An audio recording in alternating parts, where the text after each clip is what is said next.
जय माता की। कैसे हैं आप सब? आप सबका स्वागत है मेरे इस यूट्यूब चैनल पर। आज का जो टॉपिक है वो ये है कि जब ये संकेत आपको दिखने शुरू होते हैं तब इसका अर्थ होता है कि आपकी जो शक्तियां हैं, आप जिस भी शक्ति की आराधना कर रहे हैं, पूजा कर रहे हैं, वो शक्तियां आपकी परीक्षा ले रही हैं।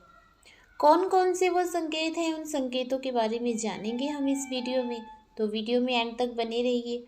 और अगर आप मेरे इस चैनल पर नए हैं तो प्लीज़ चैनल को सब्सक्राइब कीजिए, बेल आइकन दबाइए ताकि हमारे द्वारा अपलोड की गई हर वीडियो की नोटिफिकेशन आपको मिल सके। देखिए, कहते हैं भक्ति का मार्ग इतना आसान नहीं होता, इसीलिए हर कोई भक्ति मार्ग पर चलता नहीं है। बहुत से लोग ऐसे हैं जिनका मन जो है वो भक्ति करते करते एकदम टूट जाता है और वो कहते हैं कि नहीं, बहुत हो गया, बहुत भक्ति कर ली, हमें कुछ प्राप्त नहीं हो पा रहा है, तो वो भक्ति करना छोड़ देते हैं। बहुत से लोग हैं जो भक्ति मार्ग पर चलते तो हैं, लेकिन किसी न किसी कारण से, किसी न किसी वजह से वो पीछे हट जाते हैं। अगर आपको वो संकेत जो इस वीडियो में बताए जा रहे हैं, अगर वो संकेत आपको मिल रहे हैं, तब आप अपनी भक्ति करना ना छोड़ें, बल्कि अपनी भक्ति के समय को और बढ़ा दें, क्योंकि ये शक्तियाँ ही हैं जो आपकी परीक्षा ले रही हैं। क्योंकि शक्तियाँ जो जिस भी शक्ति की आप पूजा कर रहे हैं, वो शक्ति अगर आपको अपनी शक्ति दे रही है तो वो ऐसे ही तो नहीं दे देगी, है ना। तो वो शक्तियाँ, देखिए, जैसे कि आप स्कूल में पढ़ते हैं, स्कूल में अवार्ड मिलते हैं बच्चों को। बच्चे जब किसी फंक्शन में पार्टिसिपेट करते हैं, किसी फंक्शन में पार्टिसिपेट करते हैं, परीक्षा में पार्टिसिपेट करते हैं, तो उनको अवार्ड मिलते हैं। फर्स्ट आया उसको अवार्ड मिला, सेकंड आया उसको अवार्ड मिला, थर्ड आया उसको अवार्ड मिला। सबको तो अवार्ड नहीं मिल जाता। तो अवार्ड किसको मिलता है? जो परीक्षा में अच्छे अंक लेकर परीक्षा में सफल होता है, उसे ही अवार्ड मिलता है। सभी को अवार्ड नहीं मिलता। उसी प्रकार से शक्तियाँ भी परीक्षा लेती हैं, और जो परीक्षा में पास हो जाता है, आप जिस भी देवी देवता की पूजा आराधना कर रही हैं, वो शक्तियाँ, वो देवी देवता आपको अपनी शक्तियाँ प्रदान करते हैं अवार्ड के रूप में। ठीक है। तो अगर आपको वो शक्तियाँ चाहिए तो आपको परीक्षा देनी ही होगी। ठीक है। तो परीक्षा जब आपकी चल रही होगी, स्कूल में जब परीक्षा होती है तब हमें पता होता है कि ये हमारे एग्ज़ाम है, लेकिन जीवन में जब हम भक्ति करते हैं तब उसमें पता नहीं चलता कि ये परीक्षा चल रही है। और जो नए नए भक्त होते हैं, नए नए साधक होते हैं, वो जान नहीं पाते कि ये तो परीक्षा है, और वो पीछे हट जाते हैं।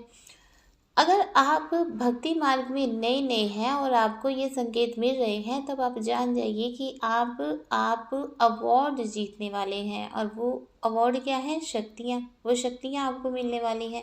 इसलिए अपनी परीक्षा में सफल होना है। आपने दृढ़ निश्चय कर लीजिए कि मुझे पास होना ही होना है। ठीक है। देखिए, परीक्षा जो होती है वो शक्तियाँ लेती हैं, और परीक्षा में सफल करवाने वाली भी शक्तियाँ ही होती हैं। शक्तियाँ इसलिए परीक्षा लेती हैं कि जिस व्यक्ति को हमने अपनी शक्तियाँ देनी हैं, जिस साधक को, जिस भक्त को हमने अपनी शक्तियाँ देनी है, क्या वो हमारी शक्तियों को संभालने के लायक है? क्या उसका शरीर इतना सामर्थ्य है कि वो हमारी शक्तियों को संभाल सके? ठीक है। क्या जिसे हम अपनी शक्ति दे रहे हैं वो उस शक्ति का दुरुपयोग तो नहीं करेगा? कहीं वो किसी का नुकसान तो नहीं करेगा शक्ति प्राप्त करने के बाद? जिसे हम अपनी शक्तियाँ दे रहे हैं, क्या वो दीन दुखियों की, पीड़ितों की सहायता करेगा शक्तियाँ लेने के बाद, या अपने निजी स्वार्थ के लिए शक्तियाँ ले रहा है? तो बहुत से रीजंस होते हैं कि शक्तियाँ जो हैं वो परीक्षा लेती हैं। तो उन परीक्षाओं में से केवल आपको ही पास होना है। पास करवाने वाली तो भगवती ही होती है हमेशा। जो शक्ति आपकी परीक्षा ले रही है वही शक्ति आपको पास भी करवाएगी, अगर आपको उस शक्ति पर, उस देवी देवता पर पूर्ण विश्वास, पूर्ण श्रद्धा है तो। अगर आपका विश्वास डोल गया तो वहीं आप जो है वो उस परीक्षा से फेल हो जाते हैं। तो चलिए जानते हैं कौन कौन सी वो परीक्षाएं हैं। सबसे पहला संकेत तो यही होता है जो मैंने अभी बताया था कि पूजा पाठ करते करते आपका मन भटक जाता है कि बस अब और नहीं, बहुत कर ली पूजा पाठ, कुछ मिल नहीं रहा। जैसे आपने 21 दिन की साधना रखी है, या आप नवरात्रि में साधना कर रहे हैं, या आपने 21 दिन की, 11 दिन की, 31 दिन की या 108 दिन की साधना रखी है, तो शुरुआत में बहुत अच्छे से आप मन लगाकर, पूरा ध्यान लगाकर पूजा पाठ कर रहे हैं, बहुत अच्छे से आप पूजा पाठ कर रहे हैं। सुबह भी आप पूरा समय दे रहे हैं, रात को भी आप पूरा समय दे रहे हैं, त्रिकाल संध्या आप कर रहे हैं और बहुत अच्छे से आपका मन उसमें लग रहा है। तो कुछ दिन बाद क्या होता है कि आपका मन उखड़ने लग जाता है। आप सोचते हैं भी इतनी देर पूजा पाठ करके भी क्या मिल जाएगा, होना तो वही है जो किस्मत में लिखा है। इतनी पूजा पाठ करके क्या हो जाएगा, किस्मत तो बदल जानी नहीं है। इतनी पूजा पाठ करके क्या हो जाएगा, जो भाग्य में लिखा है वही होगा। तब आप क्या करते हैं, तो उस समय को आप प्रॉपर नहीं चला पाते। आप जहाँ 1 घंटा पूजा पाठ कर रहे थे, आप जाप कर रहे हैं, जाप करते करते आपके दिमाग में ये ख्याल आ जाएगा, चलो बस बहुत हो गया, आज के लिए इतना ही काफ़ी है। आप उठ जाएंगे। आप माला उच्चारण कर रहे हैं, माला जाप कर रहे हैं, आपके जाप करते करते मन में आ जाएगा, चलो आज के लिए इतनी ही बहुत है, आज ज़्यादा माला नहीं करेंगे। तो ये भी परीक्षाएं होती हैं। जब आपके मन में ये ख्याल आया, ये ख्याल आपने नहीं डाला, ये ख्याल आपकी परीक्षा जो हो रही है वो देवी देवता ने ही डाला है। अगर आप इस ओर ध्यान नहीं देते, आपके मन में ख्याल आ रहे हैं, आने दो। आप अगर ये सोचते हो कि नहीं, मैं तो जाप करने के लिए बैठा हूँ, मैंने अपना संकल्प पूरा करना है, मन में चाहे कोई भी विचार आए वो मेरे अपने नहीं हैं, वो विचार भगवती डाल रही है, वो विचार मेरे राधे डाल रहे हैं, लेकिन मैंने जितना संकल्प लिया है मैं वो पूरा करूँगा। अगर आप ऐसा करते हैं तभी आप उस परीक्षा में से सफल हो पाते हैं। अगर आप अपने मन के विचारों में जाकर उठ जाते हैं, तो वहीं पर आपकी जो परीक्षा है वो ख़त्म हो जाती है। ख़त्म हो जाती है अर्थात कि आपको सफलता प्राप्त नहीं हो पाती, आप फेल हो जाते हैं, क्योंकि आप मन के पीछे भाग रहे हैं। मन वो चंचल घोड़ा है जिसकी लगाम अगर आप नहीं पकड़ेंगे तो वो बेलगाम होकर आपको कहीं भी ले जाएगा, और फिर वहाँ आपको रास्ता भी नहीं मिलेगा। इसलिए मन के घोड़े की लगाम आपने पकड़ कर रखनी है। आप मन के घोड़े की लगाम को पकड़ कर रखेंगे, तभी आप वो कर पाएंगे जो संकल्प आपने लिया है, और उस परीक्षा में से आप तभी सफल हो पाएंगे। परीक्षा के दौरान आपको घबराहट हो सकती है, चिड़चिड़ापन आप में आ सकता है, आपके शरीर में जलन हो सकती है, आपको अजीब अजीब स्वप्न आ सकते हैं। आपको सपने में कभी कभी शेर दिखाई देंगे तो कभी गंदगी भी दिखाई देगी। तब आप सोचेंगे कि मुझे समझ में नहीं आ रहा है, मेरे साथ अच्छी शक्ति चल रही है या बुरी शक्ति चल रही है। आपको देवी देवता के दर्शन भी हो रहे हैं, लेकिन भूत प्रेत भी दिख रहे हैं। तब आप यहाँ पर कंफ्यूज हो जाते हो कि मैं क्या करूं। मुझे देवी देवता दिख रहे हैं, लेकिन साथ में नेगेटिविटी भी दिख रही है। मुझे अच्छे सपने दिख रहे हैं, साथ में गंदे सपने भी दिख रहे हैं। तब आप यहाँ पर कंफ्यूज हो जाते हो और आप भटकना शुरू कर देते हो। ये आपकी परीक्षा ही है।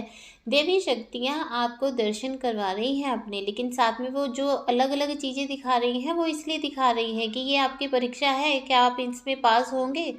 आप भयभीत हो जाते हो, डर जाते हो, घबरा जाते हो, आप भ्रमित होकर भटक जाते हो। और जो शक्तियाँ हैं वो यही चाहती हैं, जो शक्तियाँ हैं वो यही चाहती हैं कि आप अपनी परीक्षा में सफल हो जाओ। अगर आपको अपने आराध्य पर, जिनकी आप भक्ति कर रहे हो, उन पर पूर्ण विश्वास है, आपको जो सपने आ रहे हैं आते रहे, आप यही बोलो, यही सोचो कि ठीक है, अगर मुझे देवी देवता खुद दर्शन दे रहे हैं तो ये जो चीज़ें, डरावनी चीज़ें, भयानक चीज़ें, गंदगी चीज़ें हैं, वो भी भगवान ही आपको दिखा रहे हैं। तब आप कभी भी नहीं भटकोगे, और जब आप भटकोगे नहीं तभी आपको सफलता प्राप्त होगी। तो जब आपकी परीक्षा चल रही है, तब ये संकेत भी आपको देखने को मिलते हैं कि आप डरने लगते हो। अंधेरा होता ही घबराहट शुरू हो जाती है, दिल की धड़कन तेज़ हो जाती है, क्योंकि शक्तियाँ जागृत हो रही हैं। जब शक्तियाँ जागृत होती हैं तब शरीर में कुछ हलचल भी होती है, कुछ बदलाव भी होते हैं, उन बदलावों को भी समझना चाहिए और ये संकेत के द्वारा ही आपको पता चलता है। जब स्थान बना रही होती हैं शक्तियाँ आपके शरीर के अंदर जब शक्तियाँ आपके शरीर के अंदर स्थान बना रही होती हैं तब थोड़ी बहुत आपके शरीर में जलन भी हो सकती है, कंपन भी हो सकती है, घबराहट भी हो सकती है। तो ये सब परीक्षा का ही एक रूप है। घर में लड़ाई झगड़ा होना शुरू हो जाता है। जब आप पाठ करने के लिए, जाप करने के लिए, ध्यान करने के लिए बैठोगे, उसी समय कुछ ना कुछ ऐसा हो जाएगा कि घर का माहौल थोड़ा ख़राब हो जाता है। तो ये भी एक परीक्षा है। भगवती या आपके जो भी आराध्य हैं वो देखते हैं कि क्या आपके घर में अगर थोड़ा-सा तनाव होगा तो आप अपना पूजा पाठ छोड़ देंगे या आप उस तनाव भरे माहौल में भी पूजा पाठ करेंगे।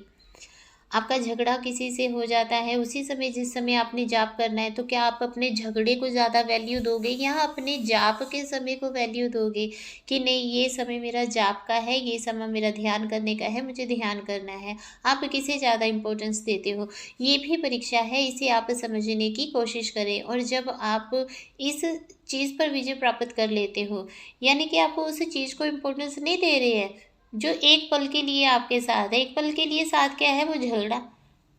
जब वो पूजा का समय बीत जाएगा, झगड़ा खत्म हो जाएगा। आपने उस चीज़ को इम्पोर्टेंस नहीं देनी है, आपने इम्पोर्टेंस देनी है कि मुझे जाप करना है। झगड़ा तो बाद में भी होता रहेगा, लेकिन ये समय मेरा जाप का है, ये समय मैंने जाप ही करना है, ध्यान करना है, पाठ करना है, पूजा करनी है। तभी आप इस परीक्षा में से पास हो सकते हैं। कई बार लोग जैसे साधना करते हैं या नवरात्रि में या जब भी उनके गुरु उन्हें आदेश देते हैं साधना करने के लिए, उनकी 2-4 दिन तो ठीक बीतते हैं, लेकिन बाद में उनकी तबीयत खराब हो जाती है।